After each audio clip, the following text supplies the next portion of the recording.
ومن جاهد فإنما يجاهد لنفسه إن الله لغني عن العالمين. بسم الله الرحمن الرحيم.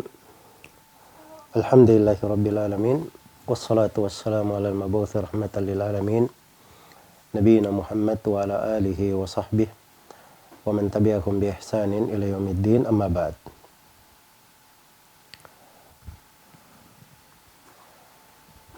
Alhamdulillah, kita bersyukur kepada Allah Subhanahu wa Ta'ala pada pagi hari ini kita dipertemukan di kajian ini. Semoga Allah Subhanahu wa Ta'ala menganugerahkan kepada kita semua ilmu yang bermanfaat, fikih dalam agama, diberi kemudahan dan taufik oleh Allah dalam mengamalkan ilmu tersebut. Dan semoga Allah Subhanahu wa Ta'ala memudahkan seluruh langkah kita dalam kehidupan dunia ini pada hal yang dicintai dan diridhai oleh Allah Subhanahu wa Ta'ala. Kita masih di tema pembahasan fikih ibadah, dan karena telah menjelang masuknya bulan Ramadan, maka pada kesempatan ini kita akan mengkaji tentang tata cara berpuasa dilakukan oleh Nabi Shallallahu Alaihi Wasallam, atau tata cara puasa di dalam penjelasan syariat kita. Puasa itu sendiri secara etimologi, secara bahasa, itu dari makna al-imsak, bermakna menahan. Karena orang Arab itu kalau dia katakan as-saum, artinya yang tertahan, tidak melakukan aktivitas. Jadi kata menahan, asal dasarnya menahan. Makanya di dalam Al-Quran itu disebutkan tentang puasa di masa Nabi Zakaria, itu juga pengawal Maryam juga. Mereka berpuasa, nadar puasa, dan nadar puasanya itu dikatakan falan ukallimal yauma insiya. Saya pada hari ini tidak berbicara dengan seorang manusia pun. Jadi puasanya dalam bentuk tidak berbicara, sebab puasa di sini dari akar bahasanya bermakna menahan.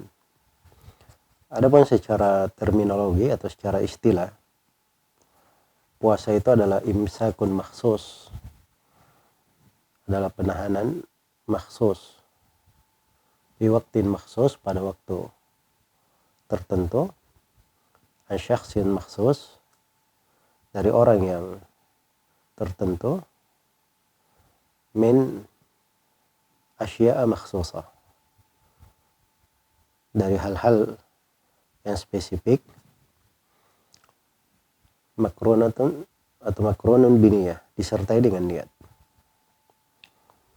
Jadi puasa menahan, jenis menahannya apa akan diterangkan nanti. Menahan dari makan dan minum pada waktu tertentu, sebab orang puasa itu ada waktunya, dari terbitnya fajar subuh hingga terbenamnya matahari. Dari orang yang tertentu, karena yang diwajibkan puasa itu orang-orang tertentu saja. Ada orang-orang yang tidak ada kewajiban puasa secara mutlak, dan ada orang yang tidak ada kewajiban puasa sementara. Dan dari perkara-perkara tertentu yang dilarang, hal-hal tertentu, tidak semua perkara yang dilarang, disertai dengan niat. Karena puasa itu harus ada niat ya. Apabila dia tidak berniat, maka tidak ada puasa baginya, karena amalan itu disertai dengan niat. Dan ini akan dibahas tersendiri terkait dengan niat. Iya. Orang yang wajib berpuasa itu itu disebutkan ada 6 syarat ketentuan pada orang yang dikatakan wajib berpuasa. Syarat yang pertama, dia adalah seorang muslim. Syarat yang pertama, dia adalah seorang muslim. Karena puasa tidak diterima dari orang kafir. Kemudian syarat yang kedua, akil, dia berakal. Karena puasa itu tidak diterima dari orang-orang yang kesurupan atau orang yang tidak waras. Ya, kesurupan maksudnya dia kesurupan sepanjang hari. Ya. Jadi dia kalau hilang dari akalnya, itu tidak syah puasanya. Demikian pula orang yang tidak waras, ini tidak ada akal namanya. Kalau dia tidak berakal, tidak syah puasanya. Nah, itu masuk di pembahasan orang yang pingsan. Orang yang pingsan pada saat berpuasa, kalau dia pingsan sebagian waktu, itu nggak ada masalah. Tapi kalau dia pingsan sepanjang hari, seperti ada orang yang koma di rumah sakit, tidak siuman selama beberapa hari, misalnya, atau sehari penuh, jadi dia tidak makan dan minum, apakah dihitung berpuasa? Jawabannya tidak syah sebagai puasa, karena tidak tergambar dia ada niat dan tidak tergambar dia hadir akalnya. Kemudian syarat yang ketiga, balik. Karena yang belum balik itu belum wajib melaksanakan puasa. Tapi bukan artinya belum wajib tidak diperintah berpuasa. Orang tuanya memerintahnya berpuasa, dilatih untuk berpuasa. Karena itu anak-anak kecil di masa Nabi Sallallahu Alaihi Wasallam itu dilatih berpuasa. Jadi kalau sudah menangis minta makan, oleh ibu-ibu mereka dikasih mainan sampai lupa untuk makan. Kasih mainan, sampai lupa untuk makan, hingga keadaan tertidur. Begitu terbenam matahari, mereka dibangunkan. Ya, jadi dilatih untuk berpuasa. Kemudian yang keempat, disyaratkan dia qadir al-siyam, mampu untuk berpuasa. Makanya orang-orang yang tidak mampu, antara dia sakit atau karena faktor usia sudah tua renta, atau karena faktor kondisi, perempuan hamil, perempuan menyusui, tidak sanggup berpuasa, maka ini dia tidak wajib berpuasa pada saat itu. Tapi ada hukum-hukum yang terkait dengan mereka yang tidak berpuasa. Apakah dia mengqadha, atau dia membayar fidyah, itu ada ketentuannya. Kemudian yang kelima, disyaratkan dia mukim. Mukim itu artinya dia berdomisili. Iya, berdomisili tetap di negerinya, bukan musafir, bukan orang yang melakukan perjalanan. Sebab musafir boleh dia berbuka. Tapi kalau dia berbuka, dia ganti di hari lain. Kemudian yang keenam, tidak ada penghalang berupa haid dan nifas. Ini khusus untuk perempuan. Jadi kalau ada penghalang haid atau nifas, maka itu tidak memperbolehkannya untuk puasa. Iya. Adapun junub itu tidak menghalangi seorang berpuasa. Kalau misalnya sudah masuk waktu subuh dalam keadaan junub, iya. Seorang perempuan haid, dia sudah suci sebenarnya. Hanya saya masuk subuh dia belum mandi, tapi sudah suci. Maka ini puasanya syah, dia tetap puasa karena dia sudah suci. Maka ini ketentuan orang yang wajib untuk berpuasa. Puasa itu dari sudut kewajiban, semuanya memaklumi tentang kewajibannya. Dia ada rukun Islam yang kedua. Semenjak diwajibkannya puasa terhadap kaum muslimin pada tahun kedua Hijriah, di bulan Sya'ban diwajibkannya puasa Ramadan. Dan sebelum kewajiban puasa Ramadan, ada kewajiban puasa kaum muslimin di Mekah dan di awal hijrah. Puasa mereka tanggal 10 Asyura. Tapi setelah diwajibkan pada tanggal pada tahun kedua Hijriah di bulan Sya'ban, puasa Ramadan, maka puasa Asyura tanggal 10 Muharram itu, puasa Asyura tanggal 10 Muharram itu berubah menjadi hal yang disunnahkan, tidak diwajibkan lagi. Iya. Dan kita di sini tidak membahas tentang keutamaan puasa, karena keutamaan puasa itu sudah dimaklumi akan keutamaannya dan banyaknya ayat-ayat maupun hadits-hadits yang menerangkan tentang kebaikan dan pahalanya. Dan kita menitik beratkan di pembahasan fikih di dalam pelaksanaannya. Ya, seorang yang ketika akan berpuasa, dia harus akan memasuki bulan Ramadan, harus dia ketahui bahwa tidak diperbolehkan puasa sehari atau 2 hari sebelum Ramadan. Kalau ada sudah masuk bulan Ramadan atau mendekati sisa 1 hari atau 2 hari, jangan ada yang berpuasa dalam rangka berhati-hati. Siapa tahu sudah masuk bulan Ramadan padahal dia tidak tahu. Itu hal yang dilarang, karena bentuk dari keraguan yang seperti ini itu hal yang dicela di dalam syariat kita. Makanya Nabi SAW bersabda, la taqaddamu Ramadan bisawmi yawmin wala yawmain illa rajulun kana yasumu sawman falyasum. Jangan kalian mendahului bulan Ramadan itu dengan cara berpuasa 1 hari atau 2 hari sebelum Ramadan masuk, kecuali jika seorang biasa berpuasa dengan suatu puasa, maka dia tetap berpuasa. Ya, ada yang puasa Senin Kamis, Kamisnya atau Seninnya bertepatan dengan sehari atau 2 hari bulan Ramadan, sebelum Ramadan. Itu nggak ada masalah. Ada orang yang punya kebiasaan puasa Daud, sehari puasa, sehari buka. Pas hari puasanya bertepatan dengan sehari atau 2 hari bulan Ramadan. Nah, itu juga nggak ada masalah. Dia tetap puasa. Tapi kalau dia puasa khusus sehari atau 2 hari di bulan Ramadan, sebelum Ramadan, dalam rangka berhati-hati, maka ini dilarang. Dilarang oleh Nabi SAW. Kemudian masuknya bulan Ramadan itu ketentuannya dengan melihat hilal. Kalau sudah terlihat hilal, baru masuk bulan Ramadan. Tidak ada menghisab di sini. Dan tidak berlaku ilmu hisab di pembahasan penentuan masuknya dan keluarnya bulan Ramadan. Ya. Kalau ilmu hisab dia pakai hitung-hitung di tempat perkiraan, itu nggak ada masalah. Tapi penentuan masuknya itu nggak ada hal di dalam syariat kita penentuan masuknya Ramadan kecuali dengan ruqyat hilal.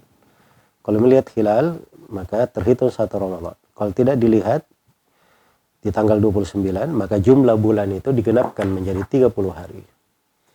Digenapkan menjadi 30 hari. Setelah itu masuk tanggal 1 di bulan berikutnya. Iya. Jadi bisa dipahami bahwa bulan di dalam Islam itu akhir bulan cuma ada 2 tanggal saja. Tanggal 29 akhirnya atau tanggal 30. Karena itu akhir bulan di dalam bulan Islam tidak ada tanggal 28. Nggak ada. Yang berakhir tanggal 28. Dan tidak ada di dalam bulan Islam itu tanggal 31. Tidak dikenal. Iya. Di dalam bulan Islam itu hanya dikenal tanggal 29. Itu asalnya seorang melihat hilal di situ. Kalau kelihatan hilalnya dihitung tanggal 1.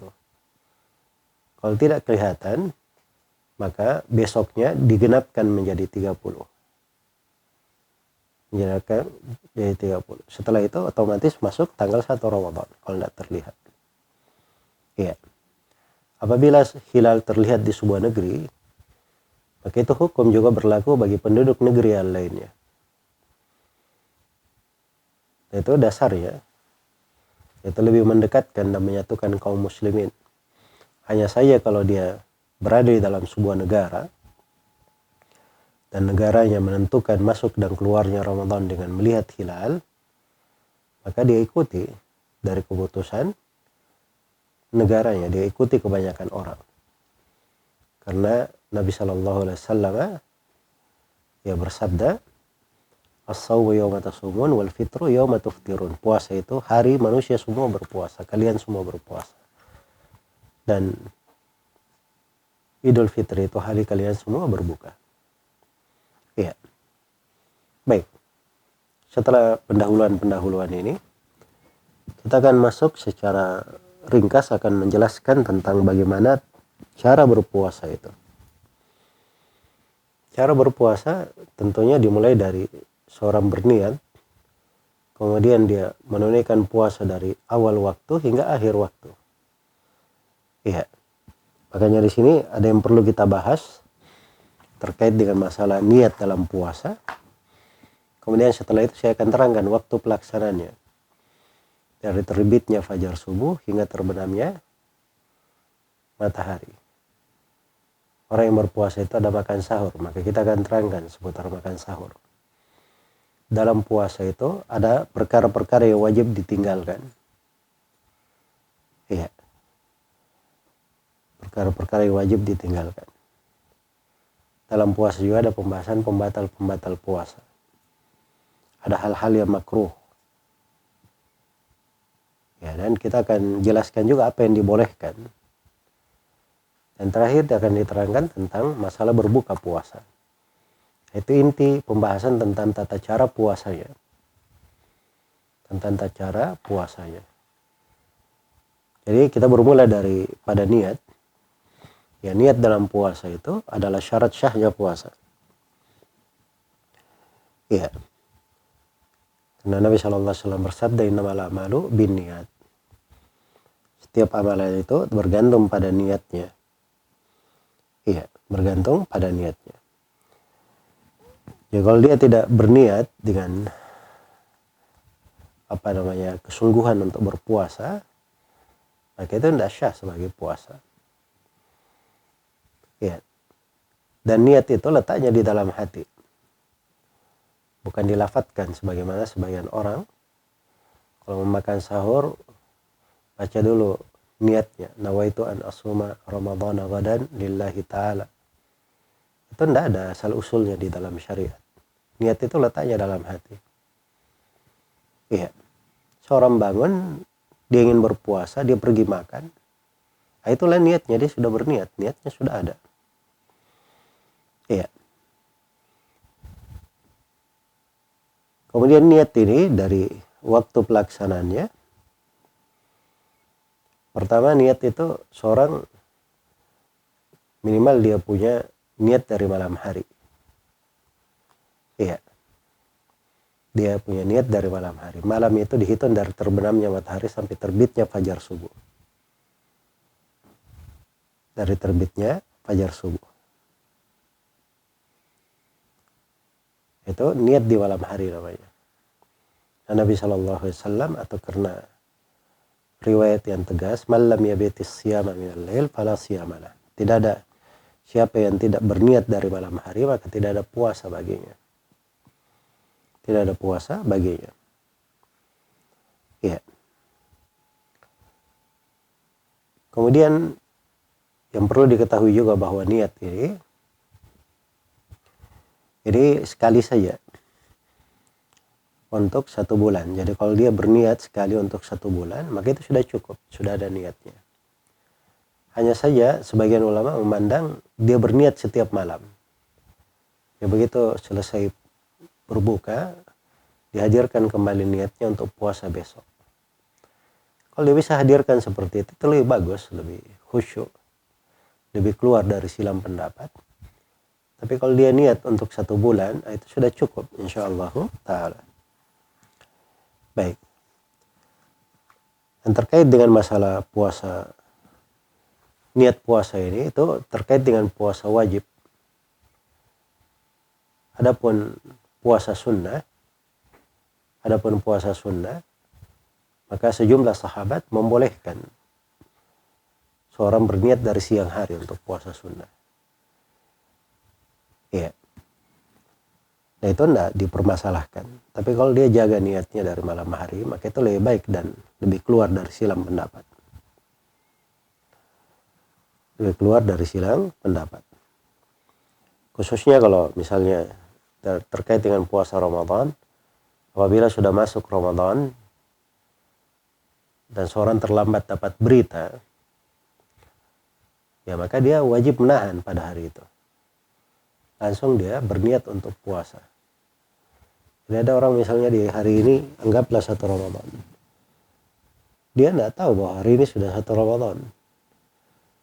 Baru setelah diberitahu atau dapat berita, nah dia langsung menahan. Maka itu nggak ada masalah. Baik, adapun waktu pelaksanaan puasa, itu disebut ketentuannya dalam Al-Quran. Wa kulu washrabu hatta yatabayyana lakumul khaytul abyad minal khaytil aswadi minal fajr. Thumma atimmus siyama ilal lail. Kemudian makan dan minumlah sampai tampak jelas benang putih dari benang hitam, yaitu waktu subuh.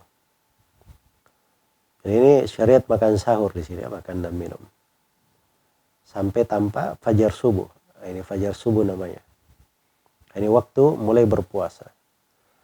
Thumma atimmus siyama ilal lail. Kemudian sempurnakan puasa hingga ke malam hari. Nah, ini akhirnya sampai kemana? Ke malam. Maksudnya terbenamnya matahari. Terbenamnya matahari. Karena di ayat ini ada pembahasan makan sahur. Maka makan sahur itu diterangkan hukumnya bahwa dia adalah hal yang disunnahkan, dianjurkan. Dan dia makan sahur ini dari perkara yang banyak berkahnya. Karena itu dalam hadits Anas bin Malik riwayat Bukhari dan Muslim, Rasulullah sallallahu alaihi wasallam bersabda, "Tasahharu fa inna fis sahuri barakah." Tasahharu fa inna fis sahuri barakah. Makan sahurlah kalian, atau fa inna fis sahuri barakah. Sungguhnya pada makan sahur atau pada waktu sahur itu ada keberkahan. Nah, berkah di sini ini cakupannya luas ya, ada berkah di dunia, ada berkah di akhirat. Berkah akhirat banyak dari keutamaan dan kebaikannya. Berkah terkait dengan dunia, makan sahur itu membantu seorang untuk lebih segar, bugar di dalam puasanya. Khususnya untuk anak-anak kecil, makan sahur itu penting sekali. Dan makan sahur itu dari hal yang kadang bisa menyebabkan dia lebih bersemangat di dalam beraktivitas dan ibadah pada saat puasa. Sebab puasa itu bukan untuk tidur, bermain-main dan senda gurau. Puasa itu untuk ibadah. Kalau dia puasa, dia perbanyak doa, dia perbanyak kebaikan, ketaatan. Makanya dia perlu makan sahur untuk hal itu. Dan kebaikan akhiratnya banyak sekali, sampai ada yang menyebut belasan kebaikan di belakang dan keberkahan di belakang makan sahur. Ya, dan makan sahur itu afdalnya dilakukan di akhir waktu. Ya, itu menjelang fajar subuh. Jadi kalau misalnya waktu sholat subuh sekarang jam 4.50, itu waktu sholat subuh. Maka dia makan sahur sebelumnya. Misalnya dia makan sahur jam 4.30. Ya, dia makan sahur sudah menjelang jam 4.50. Makin dekat, maka itu makin bagus. Iya. Karena itu Nabi SAW dibahasakan dalam hadis Zaid bin Thabit riwayat Bukhari dan Muslim. Kata beliau, tasahharna ma Rasulullah sallallahu alaihi wasallam, thumma qumna ila shalah. Kami makan sahur bersama Rasulullah sallallahu alaihi wasallam, kemudian langsung kami berdiri untuk sholat subuh. Jadi makan sahur langsung sholat subuh, dekat. Maka ditanyakan kepada Anas bin Malik, kam kana qadru bainahuma, berapa kadar jarak antara sahur dan adzan itu, sholat itu, kata beliau 50 ayat. Kata Zaid bin Thabit, sekitar 50 ayat. Maksudnya sekitar membaca 50 ayat. Ayat yang tidak panjang, tidak pula pendek. Begitu maksudnya. Ya, itu kadar sedikit. Ya, coba saya baca 50 ayat. Tidak panjang, tidak pula pendek. Anggaplah ayat-ayat yang pendek ya di surah Ad-Dariyat. 56 ayat atau 60 ayat. Itu kalau dibaca, itu pendek ya, jaraknya hanya beberapa menit saja. Itu ayat pendek, dia lebih panjang sedikit. Ya, maka sahurnya seperti itu. kedekatannya. Nah ini dimaklumi ya keberkahannya. Karena itu kalau dia makan sahur, oh ya jam 12 malam, makan sahurnya jam 2 malam. Ya, sebagian masyarakat lagi ada punya budaya nggak bagus karena mau pergi jalan-jalan, akhirnya makan sahur jam 2 malam, keluar sudah pergi ke masjid. Jam 3 dia makan sahur, keluar ke masjid, pergi jalan-jalan. Pulangnya sudah kelaparan, sudah lemas. Akhirnya sepanjang hari tidak bagus dalam aktivitas dan dalam beribadah. Dan ini hal yang keliru. Ya. Dan disyariatkan makan sahur bersama. Nah itu akan memperbanyak keberkahan. Makanya terhadap orang yang berkeluarga, ya mereka semangat supaya makan sahur bersama. Ini syariat ini dibangun di atas hikmah-hikmah untuk menjaga kebaikan dan kebersamaan. Paling bagusnya pada makan sahur itu seorang memakan korma. Karena Nabi SAW bersabda, "Ni'ma sahurul mu'min at-tamr." Sebaik-baik makanan sahur seorang mukmin itu adalah kurma. Dan disebut di ahli kesehatan bahwa kurma itu memiliki dari komposisi yang dia tahan di dalam perut, tahan lama, dan dia bisa memberi warna lebih lama di dalam perut itu. Makanya dipilih oleh Nabi kurma. Tapi yang semisal dengan kurma itu bagus saja, karena memang dari sudut makna ada hal yang seperti itu. Tapi kurma sekarang alhamdulillah itu dimudahkan untuk didapatkan. Iya. Dan batasan akhir sahur itu ketika terbitnya fajar subuh. Ketika terbitnya fajar subuh. Ya, tidak ada dalam syariat itu istilah waktu imsak. Dimaklum ya, waktu imsak itu 15 menit atau 20 menit sebelum adzan dikumandangkan. Kalau kita di Makassar ini biasanya tanda imsak itu dengan ayam jantan berkokok diputar di radio. Ya. Di sebagian wilayah itu ada yang suara beduk.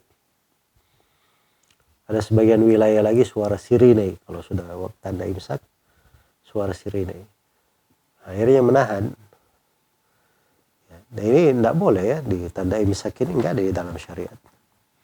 Hanya saja mungkin yang memakai tanda imsak ini, mereka maksudnya supaya mengingatkan, ini sudah dekat masuknya waktu subuh. Hati-hati, mungkin maksud mereka begitu. Tapi kalau dijadikan sebagai batasan akhir makan sahur itu enggak boleh. Ya. Nah, kasihan anak orang-orang yang terlambat bangun jam 4.30. Karena dianggap padahal waktu subuhnya 4.50. Karena dia diberitahu ada tanda imsak dan tanda imsaknya tanggal jam 4.30. Akhirnya dia nggak mau makan lagi. Padahal masih ada waktu 20 menit bisa makan. Di dalam sudut syariat.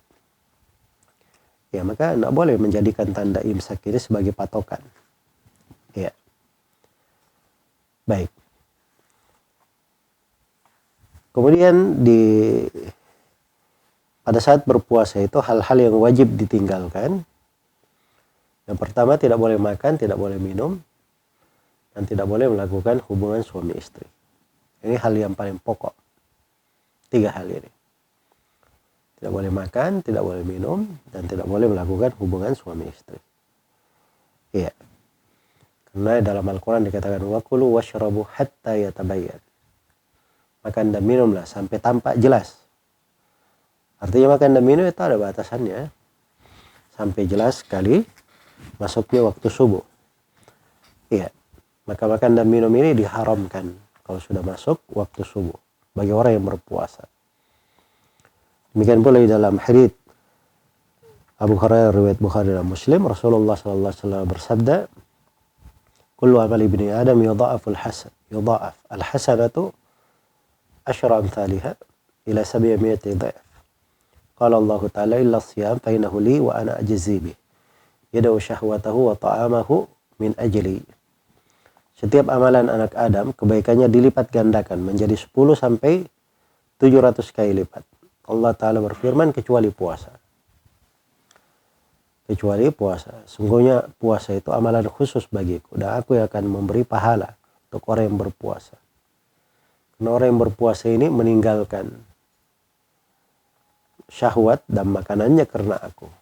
Jadi perhatikan bahasa meninggalkan syahwat dan makanannya. Iya. Kemudian dari hal yang diwajibkan untuk ditinggalkan oleh orang yang berpuasa adalah perkara dusta, riba, namimah, mengadu domba, hal-hal yang diharamkan. Kenapa disebut hal-hal ini? Karena ini dosa-dosa besar. Ada sebagian ulama yang mengatakan perbuatan sebagian dosa besar itu membatalkan puasa. Tapi ini pendapat tidak kuat. Iya. Dia wajib untuk ditinggalkan. Nah ini tidak sejalan ya dengan konteks orang yang berpuasa. Dalam ketaatan dan ibadah dan puasa itu punya makna-makna, jenjang-jenjang penghambaan di dalamnya. Tidak cocok bagi orang yang berpuasa. Dia berpuasa ada kedustaan, riba, adu domba dan semisal dengannya. Demikian pula hal-hal yang sia-sia dia tinggalkan, perkara yang tidak berguna, ya dia tinggalkan.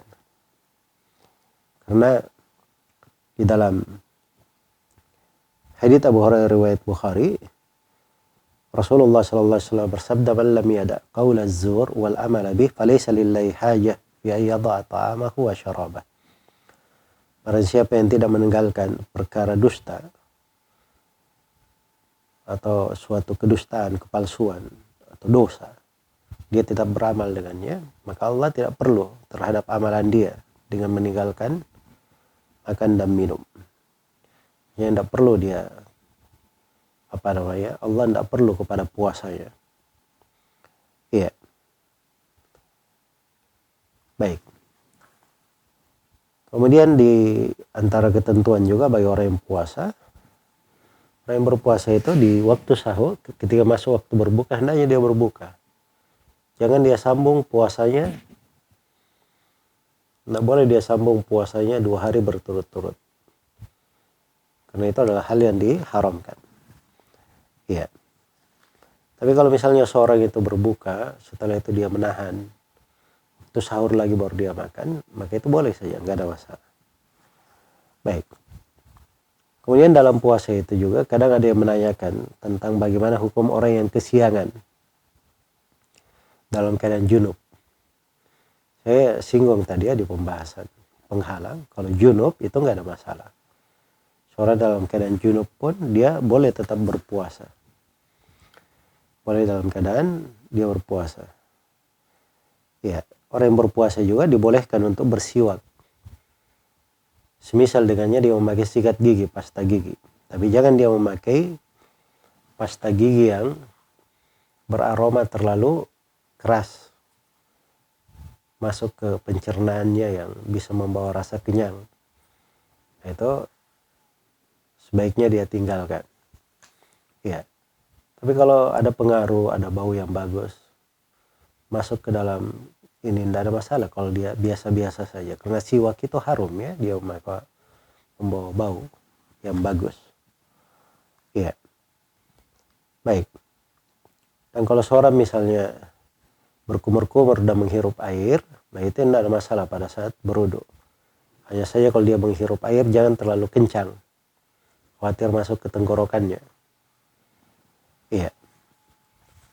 Dan kadang ada orang yang mandi, nah itu boleh ya, mandi pada saat berpuasa. Kalau dia berenang juga nggak ada masalah. Yang penting dia jaga jangan sampai ada air yang masuk ke dalam mulutnya. Iya. Dibolehkan juga bercelak, memakai celak. Nah ini hukumnya dibolehkan. Baik. Adapun terkait dengan masalah orang yang makan dan minum lupa, maka itu tidak dipermasalahkan. Nah, ini banyak terjadi di awal-awal puasa ya. Orang puasa setelah ini dia tidur, kadang bangun, kebiasaannya habis bangun dia pergi makan, pergi minum, dia lupa. Ya maka kalau dia lupa seperti itu nggak ada masalah. Ya, Nabi SAW perintah falyutimma saumahu, hendaknya dia sempurnakan puasanya. Demikian pula memeluk dan mencium, kalau pada hal yang lumrah dan biasa itu tidak dipermasalahkan. Adapun hal yang terkait dengan syahwat, ini bisa masuk ke dalam hal yang makruh atau hal yang diharamkan. Dan tidak ada masalah bagi orang yang puasa, dia menelan ludahnya. Dia menelan ludahnya. Itu tidak dipermasalahkan. Sebab ludah itu bagian dari dalam diri. Ya, keluar dari kelenjar ludah. Ketika ditelan maka itu tidak ada masalah. Demikian pula orang yang berpuasa tidak masalah mencium bau-bauan. Bau makanan, bau masakan. Kalau baunya saya nggak apa-apa. Mencium bau. Tapi ingat ya, beda dengan mencium bau dan menghirup asapnya. Menghirup uapnya. Itu beda. So, kalau dia cium asapnya atau uapnya, itu masuk dalam bentuk meminum. Itu adalah hal yang diharamkan. Karena itu orang yang merokok di saat berpuasa misalnya, itu batal puasanya. Batal puasanya. Demikian pula orang yang menghirup dari udara, dari menghirup dari uap dengan sengaja masuk ke mulutnya, masuk ke dalam tenggorokannya, maka itu bisa membatalkan puasa. Dan bertanya tentang hukum mencicipi makanan. Kalau mencicipi dalam arti dia coba rasanya, setelah itu dia keluarkan lagi, cuma di lisan saja atau di lidah saja, dia cicipi rasanya, setelah itu dia ludahkan, maka itu nggak ada masalah. Iya. Karena itu Ibnu Abbas radhiyallahu taala anhu berkata, la ba'sa yaduqa as-sa'im al-khal aw asy-syai' alladhi yuridu syara'ahu ma lam yadkhul halqahu wa huwa sha'im. Kata Ibnu Abbas, tidak mengapa bagi orang yang puasa merasakan rasa cuka atau sesuatu yang ingin dibeli. Sesuatu yang ingin dia beli sepanjang itu tidak masuk dalam tenggorokannya. Sepanjang tidak masuk dalam tenggorokannya. Apa hukumnya bersuntik? Ya, vaksinasi pada saat berpuasa. Ya, jawabannya kalau cairan dari suntik itu tidak bermakna makanan dan minuman, maka itu nggak ada masalah. Iya, tapi kalau ada makna makan dan minum seperti vitamin, suntikan mengandung kekuatan atau infus, maka itu adalah hal yang tidak diperbolehkan. Iya. Ada hal yang jelas makruh ya, seperti berbekam. Ini berbekam makruh hukumnya. Kalau bekam ini bisa membawa dia sampai berbuka, maka itu bisa membatalkan puasa. Karena bekam itu mengeluarkan darah kotor dari bagian-bagian di tubuh. Iya. Baik. Dan para ulama simpulkan dari pembatal-pembatal puasa itu, yang pertama dan kedua makan dan minum dengan sengaja, itu pembatal puasa. Yang ketiga adalah melakukan hubungan suami istri. Ini pembatal puasa yang paling besar ya. Dan yang keempat adalah mengkonsumsi hal yang sesuai sama semakna dengan makan dan minum. Seperti suntikan-suntikan itu tadi. Ya, atau dia telan darah misalnya. Dia mimisan, dia telan darahnya. Dari pembatal puasa, dia muntah dengan sengaja. Dia sengaja dirinya muntah, itu membatalkan puasa. Dari pembatal puasa, keluarnya darah haid atau darah nifas. Ya. Keluarnya darah haid atau darah nifas. Maka ini masuk di dalam golongan-golongan pembatal puasa. Ya, kalau sudah diketahui puasa itu apa yang diwajibkan untuk dijaga, hal yang wajib ditinggalkan, sudah diketahui pembatal-pembatal puasa, sudah diketahui apa yang makruh, apa yang dibolehkan, ya sisa seorang yang berpuasa itu mempelajari dari sudut-sudut ketaatan di dalam puasa, bagaimana dia meningkatkan kualitas puasanya. Ya, Nah, itu ada pembahasannya di masalah rahasia-rahasia puasa, etika orang yang berpuasa. Tapi tidak dibahas di pembahasan fikih ibadah. Iya. Baik. Kita masuk ke dalam akhir pembahasan yang terkait dengan masalah berbuka puasa. Waktu berbuka itu ketika matahari terbenam. Terbenam yang dimaksud adalah lingkaran matahari itu sudah terbenam. Lingkarannya, bukan cahayanya. Jadi kalau lingkaran matahari sudah terbenam, maka itu adalah waktu berbuka. Nah, itu dipetik dari ayat, tapi lebih tegas di dalam hadits dikatakan oleh Nabi sallallahu alaihi wasallam, "Idza aqbala al-lailu min hahuna wan naharu min hahuna wa gharabatis syams faqad aftara as-shaim." Apabila malam datang dari arah sini, maksudnya dari arah timur, dan matahari siang sudah pergi dari arah sini, maksudnya dari arah barat, dan lingkaran matahari sudah terbenam, maka itu artinya telah tiba waktu orang yang berpuasa untuk berbuka. Dan afdalnya ketika sudah masuk waktu berbuka, dia segera berbuka, jangan dia tunda-tunda lagi. Ya, ini kita mundur aja dulu 5 menit. Ya, hati-hati. Ya. Atau kadang kayak sebagian orang kayak di madhab Syiah, ya orang-orang Syiah itu nanti kalau terbit bintang baru mereka berbuka, bukan terbenamnya matahari, kalau sudah terbit bintang. Nah, itu adalah hal yang keliru ya. Nah, Nabi SAW bersabda dalam hadis Sahal bin Sa'ad As-Sa'idi riwayat Al-Bukhari dan Muslim, "La yazalun nasu bi khair ma'ajjalul fitr." Manusia akan selalu berada dalam kebaikan sepanjang mereka mempercepat buka puasa. Jadi bersegera berbuka setelah masuk waktu berbuka itu dari kebaikan di tengah manusia. Nabi anjurkan, dan itu dari simbol agama. Dan itu yang membedakan antara kaum muslimin dengan orang-orang Yahudi dan Nasara. Ya, dan buka puasa itu paling afdalnya kalau dia pakai rutab, kurma basah. Ya, kalau tidak ada kurma basah, dia pakai kurma biasa. Kurma biasa. Kalau tidak ada, maka dia meneguk beberapa teguk dari air. Itu yang dilakukan oleh Nabi Shallallahu Alaihi Wasallam. Sunnahnya seperti itu. Tapi bukan artinya dia tidak boleh makan yang lain. Boleh dia makan yang lain. Ini terkait dengan sunnahnya. Ya, karena itu kalau dia ingin sunnah, misalnya ada kurma basah, dia makan kurma basah. Nah, ada kurma basah, kurma yang biasa saja, yang kering, dia makan kurma. Iya. Tidak ada air, dia minum air. Baik dia punya makanan di depannya banyak.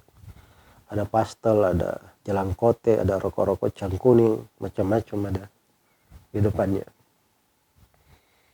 Bagaimana sunnahnya? Pertama dia teguk air dulu. Kalau dia sudah masuk air, itu sudah mencocoki sunnah Nabi Sallallahu Alaihi Wasallam. Setelah itu dia makan yang lainnya, nggak ada masalah. Ya, dia makan yang lainnya tidak ada masalah. Baik, itu yang dilihat ya di ahli kesehatan itu disebutkan hikmahnya, karena pada saat berpuasa itu penampungan di dalam itu menyempit. Jadi kalau langsung diisi, nah ini akan membahayakan. Tapi paling bagusnya itu diisi dengan hal yang manis. Nah, itulah kurma di situ fungsinya. Itu paling bagus melembutkan. Makanya anak-anak bayi itu kalau dia baru lahir, itu bagus kalau diberi dari kurma. Ada kurma ditempelkan di langit-langitnya untuk memberi rasa yang bagus ya kepadanya. Baik. Jadi ini terkait dengan masalah apa yang dimakan. Kemudian pada saat berbuka puasa itu disunnahkan memperbanyak doa. Sebab itu dari tempat-tempat doa mustajabah.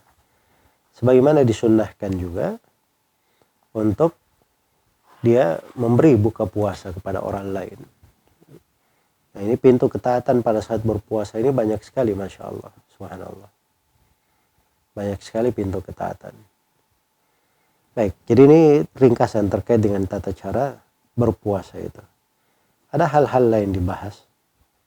Tapi ini kajian agak panjang ya. Kalau terkait dengan masalah fikih orang-orang yang tidak berpuasa karena ada udzur, cara mengganti puasa, mengqadha, bayar fidyah. Kalau dia jatuh di dalam perbuatan dosa berjima misalnya, apa kafaranya? Ini ada pembahasan tersendiri ya, dan ini tidak terkait dengan materi kita di hari ini. Semoga Allah Subhanahu wa taala memberikan kemudahan untuk kita semua bisa melaksanakan puasa di bulan Ramadan dan menyambung untuk kita semua umur tiba di bulan Ramadan dengan selamat, dengan keamanan, dengan keimanan dan ketakwaan, dan menjadikan kita semua sebagai orang-orang yang meraih kemenangan di bulan tersebut. Innahu waliyudzalika wal qadiru alaih, wallahu taala alam.